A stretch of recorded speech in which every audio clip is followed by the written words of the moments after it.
The snow cracked beneath her feet. The wind screamed like a living thing. It howled across the jagged ice plains of Aegis 9, lifting glittering shards of snow into the air like 1,000 blades.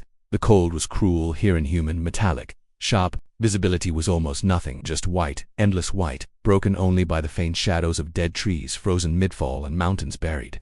Beneath centuries of frost, through the storm stumbled a small figure, barely the size of a human child, but clearly not human. She wore a thin metallic cloak wrapped tight around her narrow frame. Her skin shimmered faintly a pale violet under the storm's angry light. Her legs shook with every step, her tiny, three-fingered hands clutching something to her chest, a cracked black device blinking dimly, as if gasping for power. She wasn't just cold, she was terrified. Because the snow wasn't the only thing moving out here. She stopped. The wind paused too, as if holding its breath, crunched a sound from beneath the ice. Deep, slow, something massive shifting underfoot. The girl turned her head sharply, large black eyes scanning the whiteout. She couldn't see it, but she could feel it. Something ancient. Something hunting. She moved faster, legs wobbling, stumbling over uneven ice. The terrain was treacherous ridges of slick frost, invisible cracks just waiting to snap open. Every step was a gamble. Crunch, crack. She turned again. Behind her, just 50 meters away, a long split in the ice opened silently at first, then with a low, ominous moan, the surface sagged inward, like something just beneath it had brushed against it, or pressed upward. She didn't scream, she just ran. The cloak flapped behind her like a broken sail. Snow swirled into her face.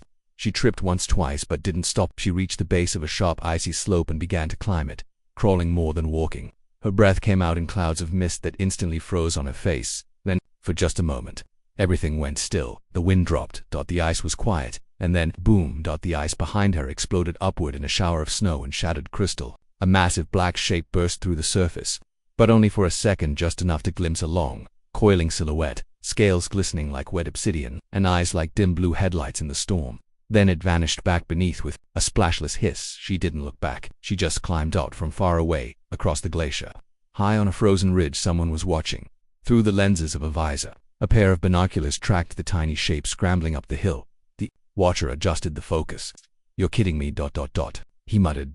He was tall, broad-shouldered, wrapped in a bulky thermosuit lined with advanced climate mesh. A cracked patch on his shoulder bore the faded letters, UED Survey Corps. His face was half covered by a frost mask, but his eyes were sharp, scanning, calculating. He'd been following seismic activity, looking for fault lines, maybe a mineral vein or a geothermal spike, but this wasn't a fault line. This was alive. He tapped the side of his helmet, switching to audio base. "This is Maddox. I've got eyes on something. Non-native, not human, looks like a kid. And there's something else out here. Something big, static, repeats that is a creature under the ice.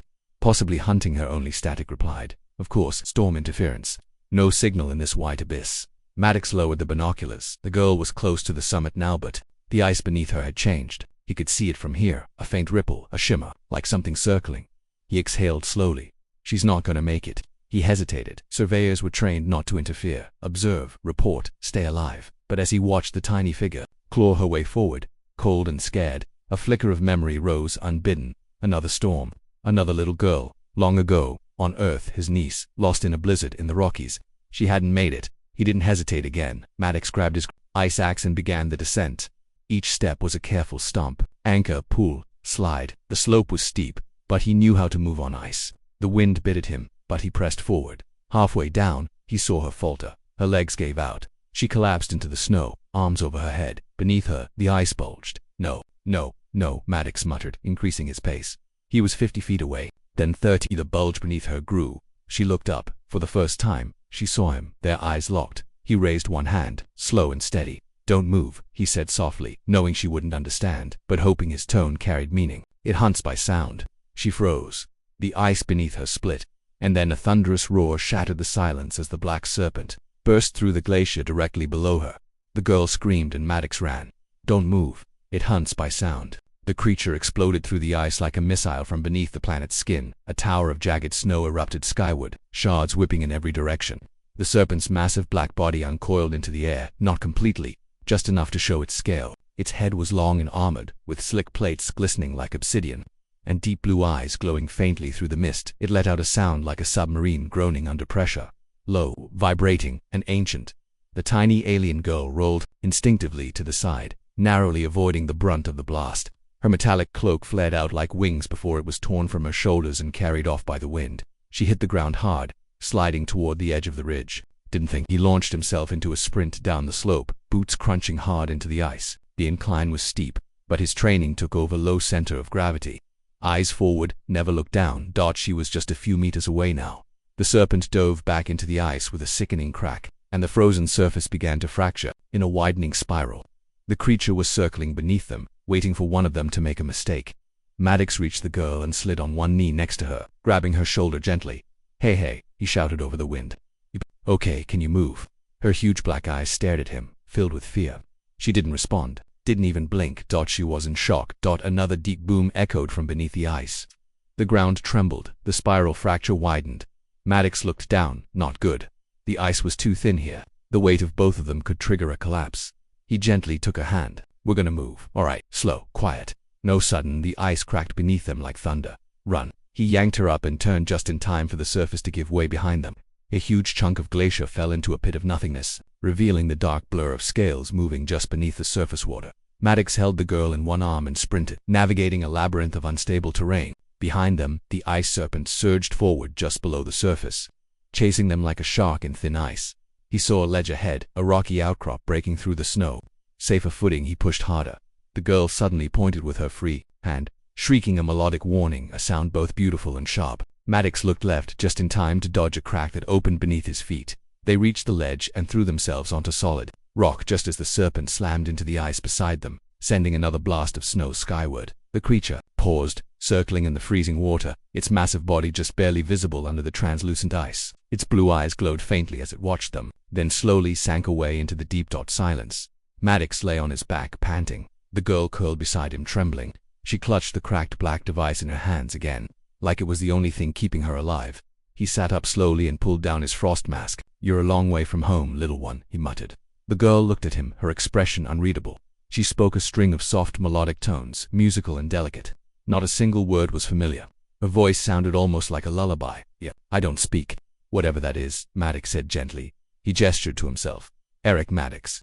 He pointed to her, raising an eyebrow. She tilted her head. Confused, he tapped his chest again. Eric.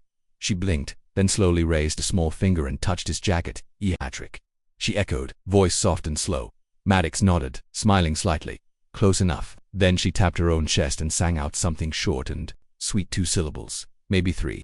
But it was complex, filled with inflection and tone, like a miniature song. Maddox frowned. Yeah, that's gonna be hard to write down. She giggled, a light, bell-like sound, and for the first time, the tension between them broke slightly. He reached into his side pouch and pulled out a heat packet, snapping it with his glove. It hissed softly as it activated. He wrapped it in a cloth and gently placed it in her hands. She flinched at first, then hugged it tight to her chest, visibly relaxing as warmth returned to her fingers. For the next few minutes, they sat in silence, listening to the wind. Finally, Maddox took out a small slate pad and began sketching in the snow beside them, a stick figure, waving, a larger shadowy shape behind it, the serpent. He pointed at the creature, then at her. She nodded quickly, and pointed to herself, then made a diving motion with her hand. She mimed a small explosion and then a running motion. Her hands danced through the air with practiced precision, like a story she'd told before. You were running from something, Maddox said slowly. You've survived a crash. She mimed fire again, then tapped the device in her lap. Maddox leaned forward. That thing, can I see it? She hesitated, then handed it to him. The device was smooth, warm to the touch despite the cold. It blinked irregularly. Damaged but not dead. When he turned it, a hologram shimmered to life, faint and flickering in the wind. It showed a snowy valley, a downed ship, sleek and silver, half buried in the ice. Symbols floated around it, alien glyphs, but just for a split second. As the image glitched, Maddox's eyes widened. There on the ship's hull, flickering through static, was a Terran eagle, the old Earth insignia, faded but unmistakable. And then it vanished. He stared at the girl. What the hell is a human ship doing out here? She looked at him with something deeper than fear now. Something like understanding. The ground beneath them groaned again, and Maddox whispered, We're not alone out here. What the hell is she doing here? The wind screamed again, but softer now, like a warning whispered through the frozen mountains.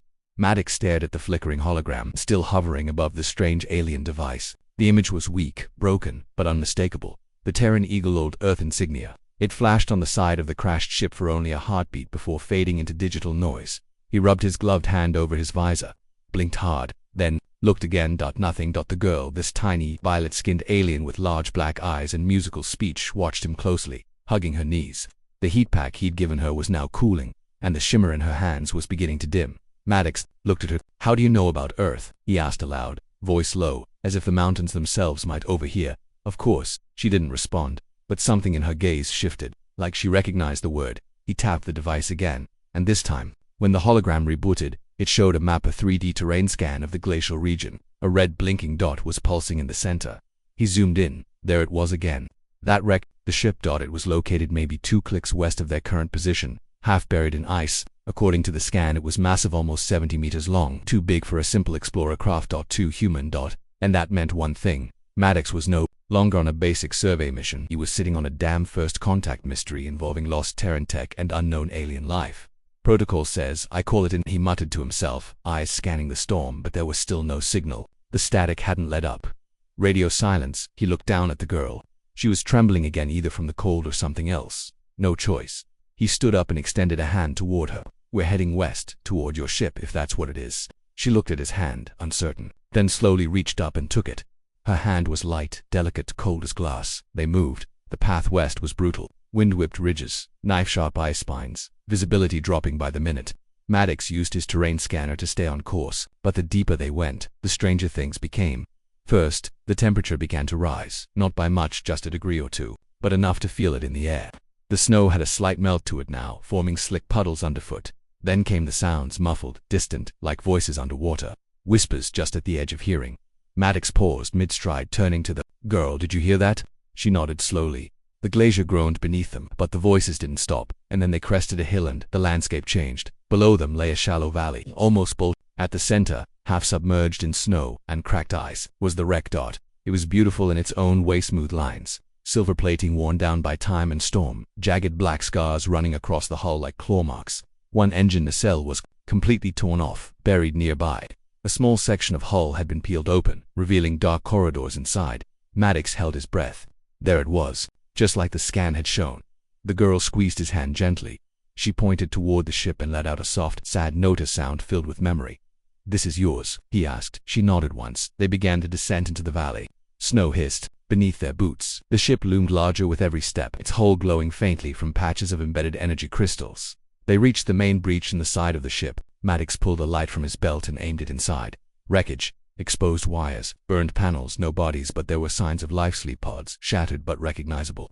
Human-style engineering mixed with unfamiliar alien designs. It was like two technologies had been blended. "Impossible," Maddox whispered.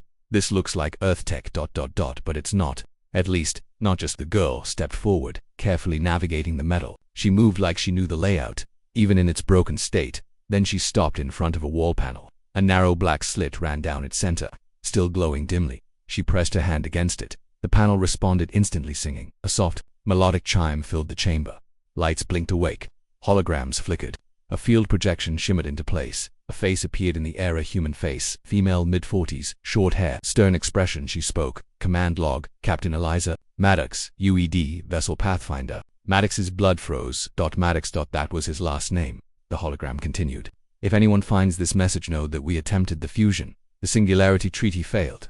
The artifact was too unstable. We had to separate her from the core. She was the only one immune. She was born immune. If she survives, she carries the last of the signal, the last hope." The image fizzled out. Maddox stumbled backward, heart hammering. "That was my aunt," he said aloud. "Eliza Maddox. She disappeared 20 years ago, lost in the deep systems." He turned to the girl, wide-eyed. "You're connected to her." The girl stepped closer. She placed a hand on his chest, just above his heart, then on hers. Same rhythm, same beat. Maddox swallowed hard. She wasn't just an alien. She wasn't just lost. She was family. Behind them, the ship groaned again. The Serpent was close, but now, Maddox knew, the real storm wasn't outside. It had just begun. The signal must not wake. The air inside the ship had a strange hum now, a low vibration, too deep to be sound, pressing into Maddox's bones like a warning. The hologram of Captain Eliza Maddox had disappeared, leaving only flickering lights and the echo of her final words. "She carries the last of the signal, the last hope." Maddox stared at the small girl beside him, the violet-skinned alien child with eyes too large, too knowing. She wasn't looking at him. Her gaze was locked on the forward wall of the wrecked command deck. She moved without speaking. She stepped past him toward a dark corner of the room. Maddox followed, hesitating only for a moment. He could feel the heat rising around them, subtle but growing, and the pressure, like the ship was breathing again after years of sleep. The girl approached. A sealed door. Unlike the rest of the wreck, it looked untouched, smooth, flawless metal. glowing faintly with shifting blue lines. She reached up, touched it with both hands, and sang. It wasn't words, not in any way a human could repeat, just notes and perfect woven with meaning. The door responded. It opened silently. Beyond it was a narrow corridor lit by soft bioluminescent lines. Not Earth tech, organic, alien. Maddox stepped inside, trying not to think about what protocol said. None of this was in the books. First contact with an unknown species, mixed with classified human tech, a possibly lost UED ship, and now this girl, this child who somehow had his last name embedded in her story. They reached the chamber at the corridor, and what Maddox saw stole the breath from his lungs. A sphere, floating in the air, suspended by invisible forces, about a meter wide, black, polished like obsidian, but swirling with light underneath. Shapes moved inside it, patterns that made no sense, like watching an equation made from dreams. The girl knelt before it, silent, reverent. Maddox stepped back. What is that? His voice sounded too small in the room. The girl turned and pointed at the sphere, then at herself. Then she spoke a word he didn't recognize, but somehow he understood. The meaning signal. The sphere pulsed. Maddox's pulse quickened. The signal, as in the one the captain mentioned. Why is it still active? The girl looked at him with something like sadness. She pointed to the sphere again, then tapped her chest, then her hand shook. She was trembling now, not from fear, but from the effort of containing something. Her skin shimmered slightly, and the black veins under her skin pulsed in sync with the sphere. Oh no. Maddox muttered. The pieces clicked together like a lock opening. The girl wasn't just connected to the signal. She was the carrier, the anchor, the lock. This was what the captain meant when she said she was born immune. Whatever the signal was, some alien message, or energy, or artificial intelligence, it couldn't fully manifest. Not while it was bound inside this girl. That's why they separated her from the cord, to stop the signal from waking up. Maddox backed away slowly. Okay, we've got to shut it down. Turn it off, or freeze it, or the ship shook violently. He hit the wall, bracing himself. The lights flickered. Outside, a low roar vibrated through the valley. He ran back toward the main breach of the ship, and peered through the opening. The snow was moving, not the wind. The snow itself rising and falling in waves. Then the creature returned. The ice serpent broke the surface just a few meters from the wreck. Its armored head arched high. Its eyes glowed with a new intensity, brighter, focused. It wasn't hunting. Now it was guarding. Maddox's breath fogged his visor. It's not just a beast, it's a sentinel. The girl appeared beside him, her face calm now. She didn't flinch at the sight of the creature. She looked at it, and it stopped moving, like it recognized her. And then it bowed. The massive serpent lowered its head to the snow, just once, before sliding back into the ice below. Maddox turned to the girl. That thing, it's protecting you, isn't it? She didn't answer, just walked slowly back, toward the core room, where the signal sphere pulsed louder now, vibrating in response to her steps. Maddox followed again, slower this time, heart pounding. Why protect it? He asked. Why keep it alive if it's this dangerous? She turned. And finally she spoke a word in English. One word: balance. Then she reached for the sphere. No, wait. Maddox shouted. What are you? She placed both palms against it. Light exploded outward, and Maddox was thrown off his feet. Images filled the room, not physical ones, but psychic echoes. He saw a city floating in space, alien towers, human colonies, stars, blooming like flowers, war, fire, collapse, ancient civilizations arguing over containment, a vote to lock away the signal, a mission lost, a girl genetically altered to hold the pattern inside her, a prison that could feel. The girl, she was the failsafe. The signal could not be destroyed, but it could be loved into silence. Maddox crawled toward her, shielding his eyes. Her body was glowing now, lines of golden lights running through her skin. She was humming a melody so deep it made his chest ache. The sphere pulsed once more, then dimmed. It didn't vanish, it simply slept. The hum stopped.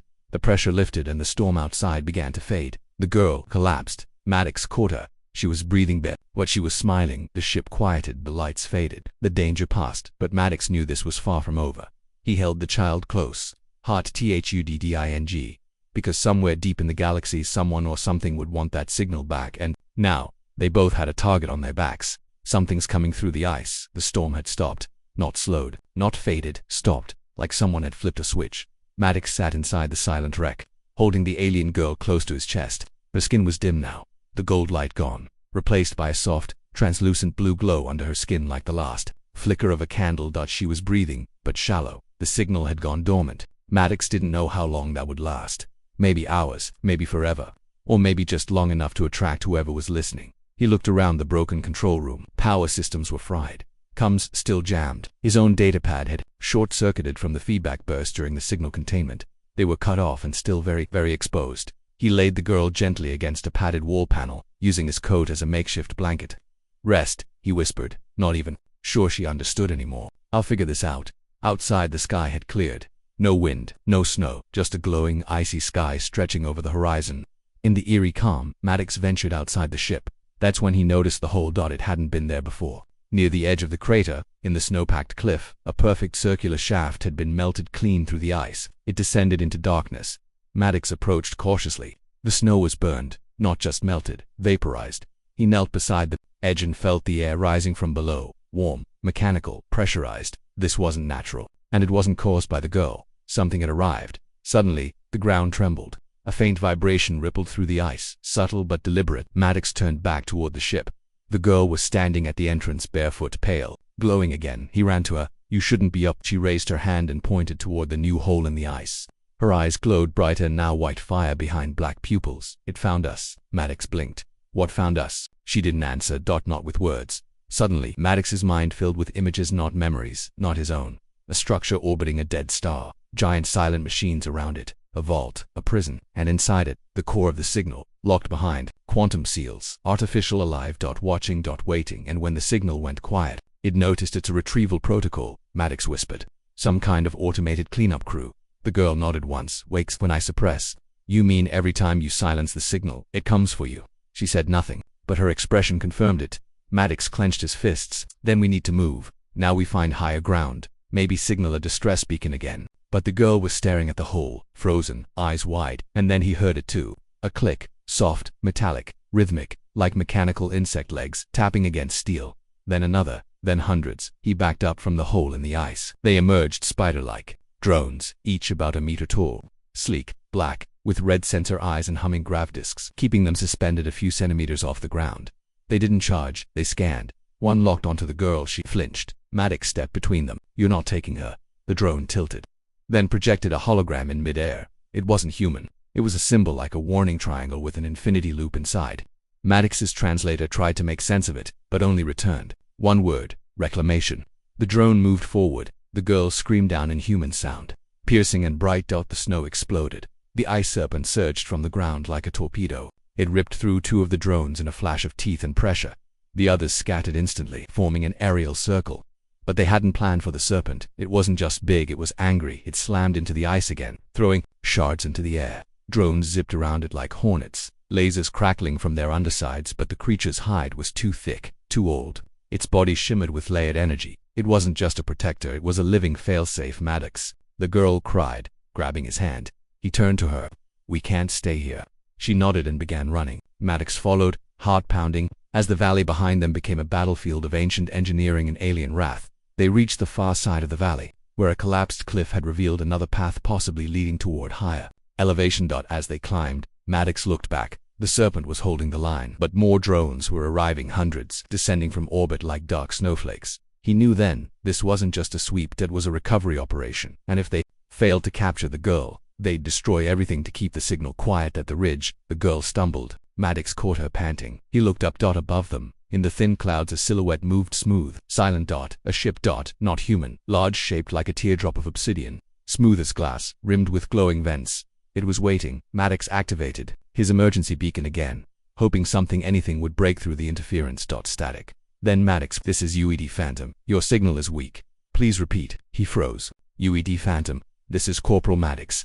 I have a Class X contact. Signal core, carrier alive. Hostile retrieval units inbound. Request extraction immediately." There was a pause. Then, "Copy that, Maddox. We're on approach. ATA 6-minute. Hold position." He turned to the girl, his voice cracking from relief. "We're getting out." But she wasn't smiling. She looked toward the drone swarm, her face pale with dread. 6 minutes. Too long. Maddox followed her gaze and saw the first of the larger machines crawling through the breach in the valley wall, twice the size of the drones. Walkers. Armed, armored, and fast. And they weren't scanning anymore. They were hunting only. "One of us leaves this planet." The first walker broke over the ridge like a monster from a forgotten war. Standing 3 stories tall, matte black with glowing red slits for eyes and twin stabilizers hissing steam behind its shoulders. It had no head, just a turret of sensor arrays and one long-barreled weapon that tracked Maddox and the girl with mechanical precision. Then came the second, and the third. By the time Maddox got the girl behind a slab of ice, 6 of them were closing in, stepping with slow, crushing weight across the frozen valley. The Serpent was gone, retreated or killed. He didn't know, and the drones had formed a perimeter overhead, red lights flashing like warning signs in the twilight. 5 minutes, Maddox muttered. Just 5 more minutes. The girl was shaking again. Not from cold, from pressure. She was holding something back. Her eyes flickered with white light. Her veins pulsed like circuits under her skin. Maddox knelt beside her. Hey, whatever's happening, don't. You need to save your strength. They'll be here soon. We just have to wait. Her voice was barely audible. If they take me, the signal wakes. Maddox's breath caught. She wasn't just the carrier, she was the seal. If the reclamation walkers succeeded in capturing her, they'd rip the containment protocol apart to retrieve the signal core inside. Not for mercy. Not for science. For control. Maddox looked up at the walkers. They weren't rushing. They knew they had the advantage. Time was on their side. Then the girl did something that chilled his blood. She took off the pendant she always wore, small, round, dull metal. He'd thought it was alien tech, but it wasn't. She pressed it into his palm, and for the first time, Maddox saw it clearly. An old Earth military insignia, scratched and faded, UED, and a name, barely readable. Maddox. His voice cracked. This was my sister's. The girl nodded. A memory crashed into him like a wave, faint, buried deep. A top-secret UED project. A rumored mission gone dark. Genetic trials. A message about a carrier child. His sister, Eliza Maddox, had disappeared years ago after a classified assignment. And now. The girl looked up at him. I am her legacy. Your blood is in me. Maddox swallowed hard. Your family, not born, she whispered, made. But I remember her voice, and yours. His hands shook. No, no, I won't let them take you. You hear me? But she was already standing. She looked toward the walkers now, just 100 meters away, massive shadows against the white horizon. Their weapons began glowing at the tips. Stay down, Maddox shouted, but the girl stepped forward. The light inside her ignited. Her body became a prism of golden blue light, and a sound like the resonance of a choir in a cathedral rippled through the air. The drones staggered in formation. The walkers paused. Her signal was pulsing outward, but this wasn't the infection. It wasn't the mind-consuming code buried in the alien frequency. It was a countermeasure. She was using herself to send a new command. Maddox watched as one of the walkers slowed, its weapon dimming, then another. The girl fell to her knees, clutching her chest, the effort immense. Don't do this, Maddox said, running to her. We can get out together. She looked up at him, crying now. Only one of us leaves. No, we stick together. You're the last human who remembers, she whispered. The last who chose to protect, not control. Suddenly, his cum crackled. Corporal Maddox, this is Phantom. We're locked onto your beacon. Visual acquired. Stand by for evac. Maddox shouted into his mic. No, we need a med evac too. She's priorities. He's holding the signal. Negative. No. Biosign match found.